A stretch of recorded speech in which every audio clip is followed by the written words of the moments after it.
Om Swastiastu. Assalamualaikum warahmatullahi wabarakatuh. Shalom, Namo Buddhaya, salam sejahtera untuk kita semua. Salam harmoni. Baik, di sini kami dari kelompok 13 pada mata kuliah Teori Bilangan akan mempresentasikan materi terkait fungsi pi Euler. Nah, adapun anggota kelompok 13 yaitu terdiri dari kelas gabungan B, D, dan E. Yang pertama dari kelas 2B yaitu Lono Fisri Utami dengan NIM 22130111053. Selanjutnya dari kelas 2D yaitu saya sendiri, Lumade Gita Laksmi dengan NIM 22130111045. Kemudian dari kelas 2D yaitu I Gusti Sri Agung Indira Ganijaya Ningrat dengan NIM 22130111065. Dan terakhir dari kelas 2E yaitu Dewa Made Sedana Prapta dengan NIM 22130111081. Nah, sebelum lanjut ke pemaparan materi, di sini saya akan menyampaikan terkait dengan pokok pembahasan materi yang akan kelompok kami bahas, yaitu terdapat pembahasan terkait definisi dari fungsi pi Euler, kemudian teorema-teorema yang terdapat di fungsi pi Euler, dan terdapat juga pembahasan soal yang berkaitan dengan fungsi pi Euler. Yang pertama, definisi. Nah, pada tahun 1763, Leonhard Euler memperkenalkan fungsi pi Euler. Meskipun fungsi ini memiliki nama pi, namun dalam perhitungannya sama sekali tidak menggunakan pi. Untuk simbolnya dapat dilihat pada slide. Penggunaan pi hanya untuk sebuah fungsi. Fungsi pi Euler diterapkan pada bilangan bulat positif, di mana Pn merupakan fungsi aritmatika yang digunakan untuk menghitung banyaknya bilangan bulat positif yang kurang dari atau sama dengan n yang saling prima terhadap n. Di sini terdapat definisi 2.1.1 yang menyatakan bahwa misalkan m suatu bilangan bulat positif, maka Pm menyatakan banyaknya elemen sistem residu direduksi modulo M. Apabila P suatu bilangan prima, maka setiap bilangan bulat positif yang lebih kecil dari P selalu relatif prima dengan P, sehingga Pp sama dengan P dikurang 1. Bila N lebih besar dari 1, suatu bilangan komposit akan mempunyai faktor D dengan D lebih besar dari 1 dan lebih kecil dari N. Sehingga sekurang-kurangnya dua bilangan dan 1,2,3 dan seterusnya hingga M yang tidak relatif prima dengan N, yaitu sekurang-kurangnya D dan N. Jadi Pn lebih kecil dari N dikurang 2. Hal ini menunjukkan bahwa untuk N lebih besar dari 1, di mana Pn sama dengan N dikurang 1, bila dan hanya bila N suatu bilangan prima. Baik, di sini saya akan melanjutkan. Sistem residu direduksi modulo 3 kuadrat adalah 1,2,4,5,7,8 banyak elemennya 6. Jadi pi 3 kuadrat sama dengan 6. Sistem residu direduksi modulo 3 pangkat 3 adalah 1,2,4,5,7,8,10,11,13,14,15,17,18,19,20,21,22,23,24, banyak elemennya 18. Jadi pi 3 pangkat 3 sama dengan 18. Nah, perhitungan ini akan lebih mudah bila menggunakan cara hitung banyaknya bilangan bulat positif yang tidak lebih dari 3 pangkat 3 dan tidak relatif prima dengan 3 pangkat 3, yaitu 3, 6, 9, 12, 15, 18, 21, 24, 27, sehingga banyaknya bilangan bulat positif yang tidak lebih dari 3 pangkat 3 dan relatif prima dengan 3 pangkat 3 adalah banyaknya bilangan bulat positif yang tak lebih dari 3 pangkat 3 dikurangi banyaknya bilangan bulat positif yang tak lebih dari 3 pangkat 3 dan tak relatif prima dengan 3 pangkat 3, yaitu 3 pangkat 3 dikurang 3 pangkat 2 sama dengan 18. Jadi pi 3 pangkat 3 sama dengan 18 sama dengan 3 pangkat 3 dikurang 3 pangkat 2. Nah, materi selanjutnya akan dipaparkan oleh teman saya. Baik, terima kasih atas waktu dan kesempatannya. Selanjutnya, saya akan membahas mengenai teorema-teorema yang ada pada fungsi P Euler. Nah, teorema yang pertama yaitu ada teorema 2.2.1, yang dimana teorema ini berbunyi, apabila P suatu bilangan prima dan K suatu bilangan bulat positif, maka P pangkat K sama dengan P pangkat K kurang 1 dikali P kurang 1. Nah, pembuktiannya yaitu bilangan bulat yang tak lebih besar dari P pangkat K dan tak relatif prima dengan P pangkat K adalah kelipatan P, yaitu P, 2P, 3P, hingga K kurang 1 dikali P. Sehingga banyaknya bilangan bulat positif yang tak lebih dari P pangkat K adalah P pangkat K itu sendiri. Jadi, banyaknya bilangan bulat positif tak lebih besar dari P pangkat K dan tak relatif prima dengan P pangkat K adalah banyaknya bilangan bulat positif yang tak lebih dari P pangkat K dikurangi bilangan bulat positif yang tak lebih besar dari P pangkat K dan tak relatif prima dengan P pangkat K, atau P pangkat K sama dengan P pangkat K dikurang P pangkat K kurang 1 sama dengan P pangkat K kurang 1 dikali P kurang 1. Kemudian ada pun contoh soal dari teorema tadi, yaitu tentukan banyaknya elemen residu sederhana dari 9. Nah, penyelesaiannya 9 sama dengan 3 pangkat 2. Kemudian menurut teorema 2.2.1, yaitu P pangkat K sama dengan P pangkat K kurang 1 dikali P kurang 1, maka P 3 pangkat 2 sama dengan 3 pangkat 2 dikurang 1 dikali 3 kurang 1. Sehingga 3 kali 2 itu sama dengan 6. Nah, sistem residu sederhana dari 9 adalah 1, 2, 4, 5, 7, 8, yang dimana ada sebanyak 6 elemen. Kemudian ada pun teorema yang kedua, yaitu teorema 2.2.2, di mana teorema ini berbunyi, ambil M dan N dua bilangan bulat positif yang relatif prima, maka PM kali N sama dengan PM dikali Pn. Nah, buktinya itu misalkan PM sama dengan J dan ambil R1, R2, hingga Rj sebagai sistem residu direduksi modulo M. Ambil Pn sama dengan K dan S1, S2, hingga Sk sebagai residu direduksi modulo N. Bila X dari sistem residu direduksi modulo Mn, maka X, M sama dengan X, N sama dengan 1.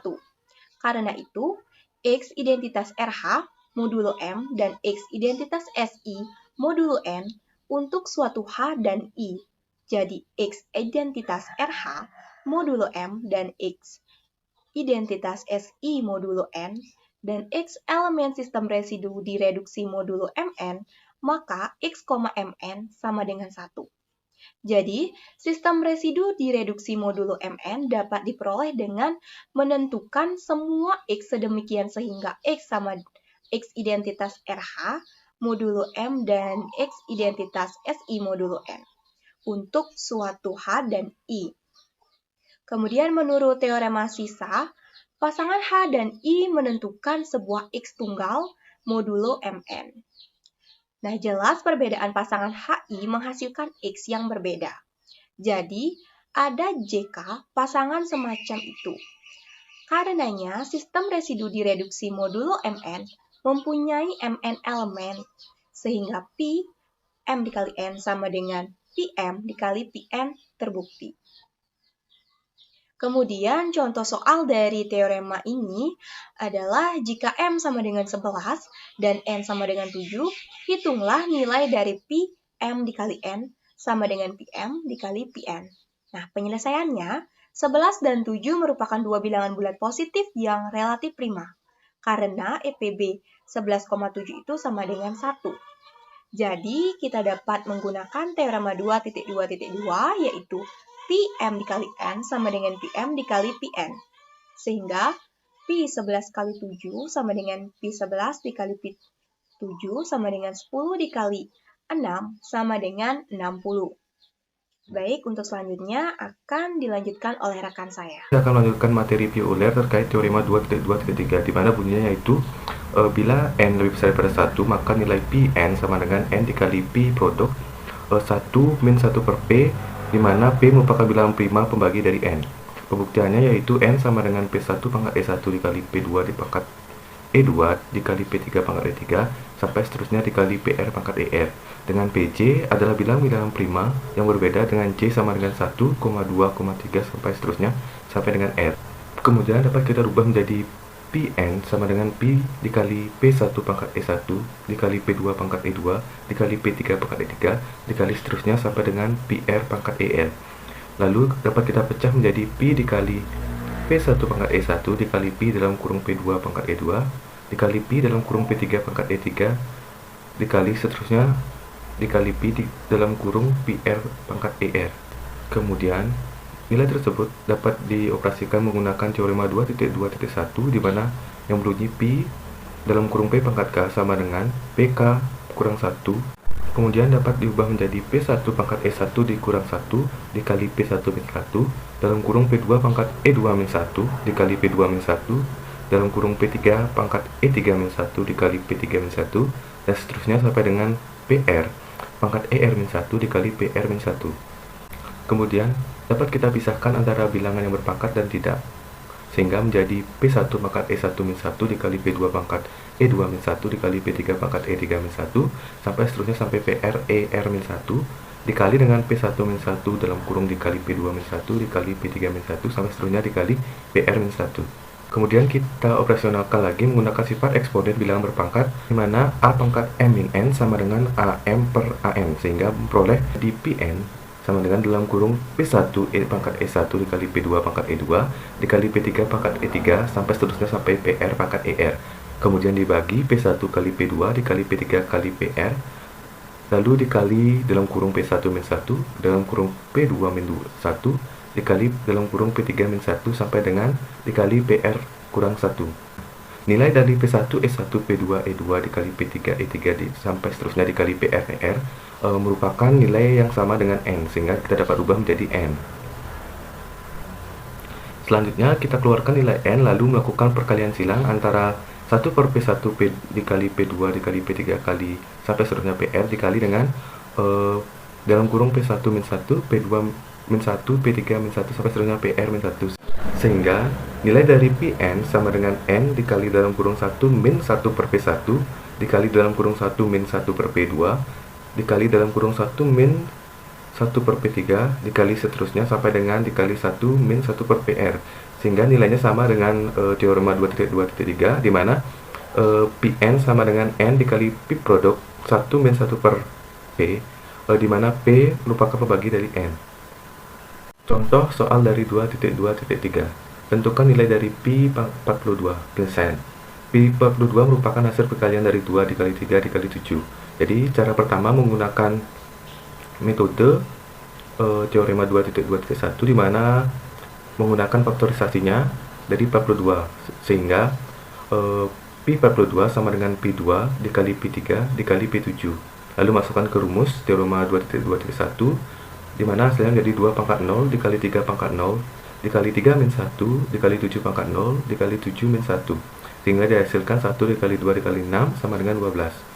Untuk cara kedua yaitu menggunakan teorema 2.2.3 di mana P42 sama dengan 42 dikali 1 min 1 setengah dikali 1 min 1/3 dikali 1 min 1/7, sehingga 42 dikali setengah dikali 2/3 dikali 6/7 menghasilkan nilai 12.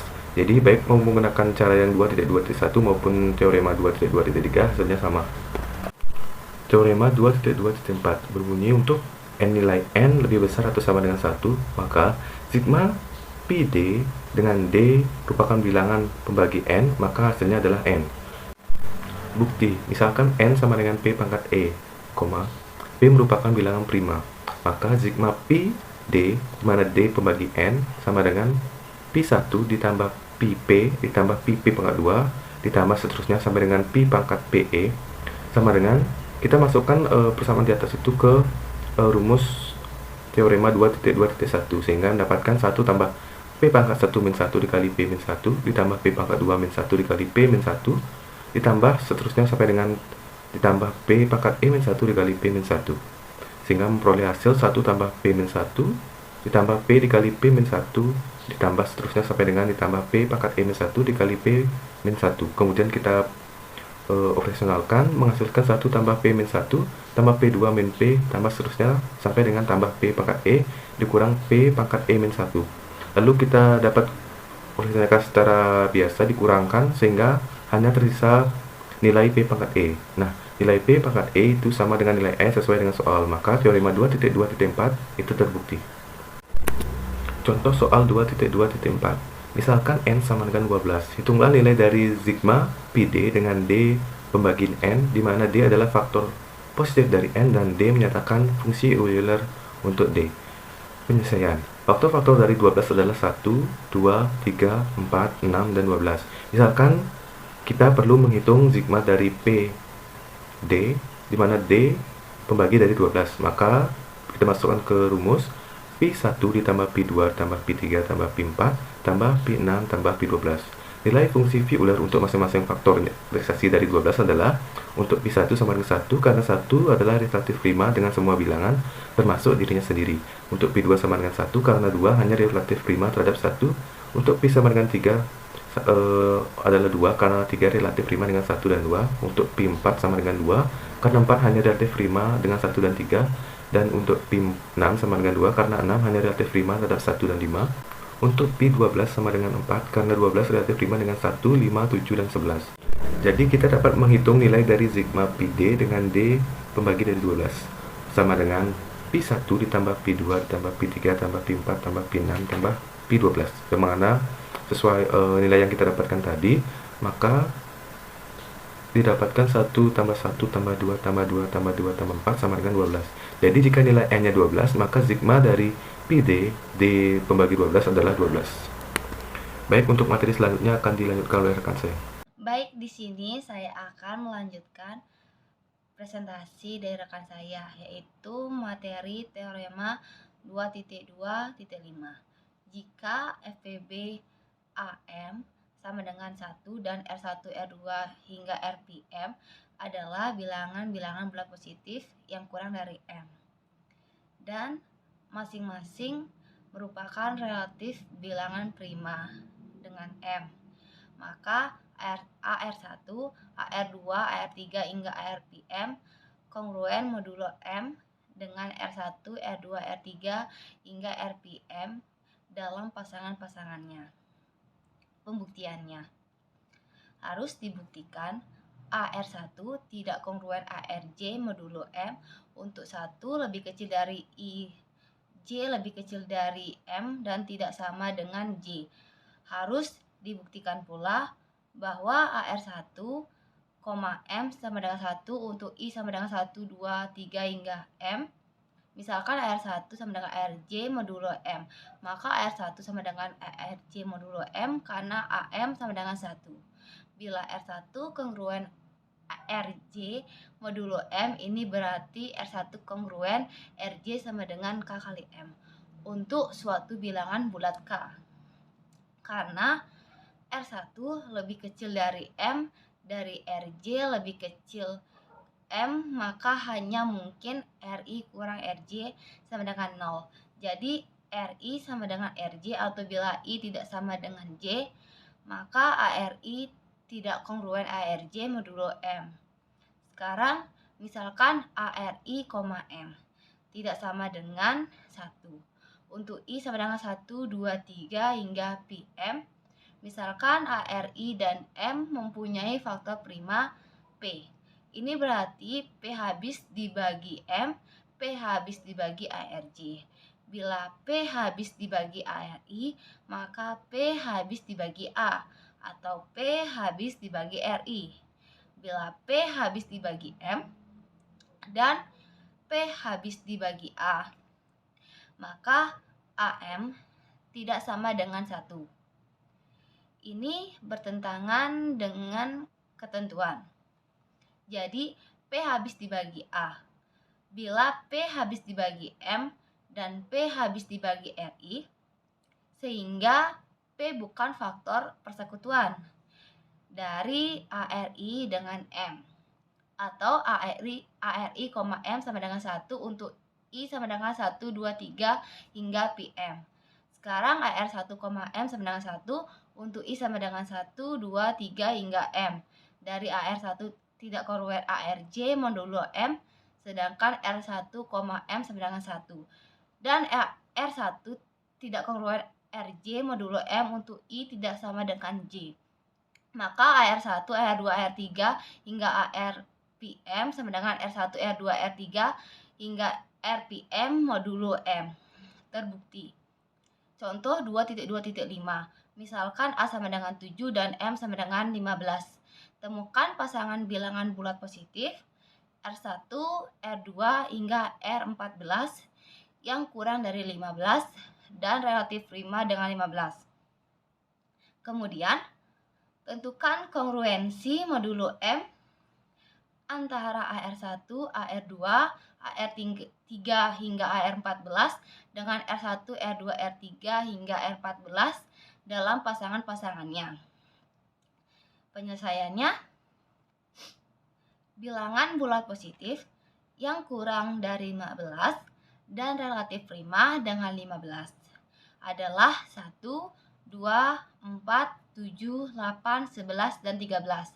Selanjutnya kita akan menghitung nilai AR1, AR2, AR3 hingga AR14 dan mencari kongruensi modulo 15 dengan R1, R2, R3 hingga R14 dalam pasangan-pasangannya.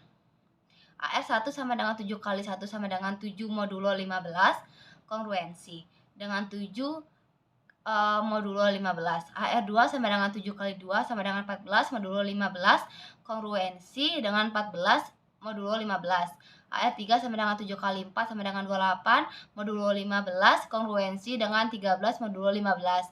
AR4 sama dengan 7 kali 7 sama dengan 49 modulo 15, kongruensi dengan 4 modulo 15. AR5 sama dengan 7 kali 8 sama dengan 56, kongruensi 15 dengan 11 modulo 15. AR6 sama dengan 7 kali 11 sama dengan 77 modulo 15, kongruen dengan 2 modulo 15. AR7 sama dengan 7 kali 13 sama dengan 91 modulo 15, kongruen dengan 1 modulo 15. Jadi, pasangan kongruensi modulo M antara AR1, AR2, AR3 hingga R14 dengan R1, R2, R3 hingga R14 adalah sebagai berikut. 7,7, 14,14, 13,4, 4,13, 11,11, 2,2, 1,1. Berikutnya teorema 2.2.6. Teorema Euler.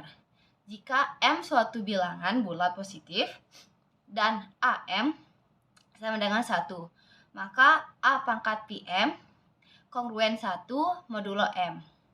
Pembuktiannya, misalkan R1, R2, R3 hingga RPM adalah bilangan-bilangan positif yang kurang dari M dan masing-masing relatif prima dengan M. Karena A, M sama dengan 1, maka menurut teorema 2.2.5, AR1, AR2, AR3 hingga RPM sama dengan R1, R2, R3 hingga RPM modulo M. Karena R1, R2, R3, RPM masing-masing relatif prima dengan M, maka A pangkat PM kongruen 1 modulo M. Maka pernyataan di atas terbukti. Contoh 2.2.6, jika A, 15 sama dengan 1, buktikan bahwa A pangkat 8 kongruen 1 modulo 15. Pembuktiannya, A, 15 sama dengan 1, maka AP pangkat 15 kongruen 1 modulo 15. Pi 15 sama dengan Pi 3 kali Pi 5. Sama dengan 3 pangkat 0 kali 3 kurang 1 kali 5 pangkat 0 kali 5 kurang 1 sama dengan 2 kali 4 sama dengan 8. Jadi AP pangkat 15 sama dengan A pangkat 8 kongruen 1 modulo 15. Maka terbukti. Sekian presentasi dari saya. Mohon maaf jika ada kesalahan kata baik disengaja maupun tidak sengaja. Saya tutup dengan Parama Santi.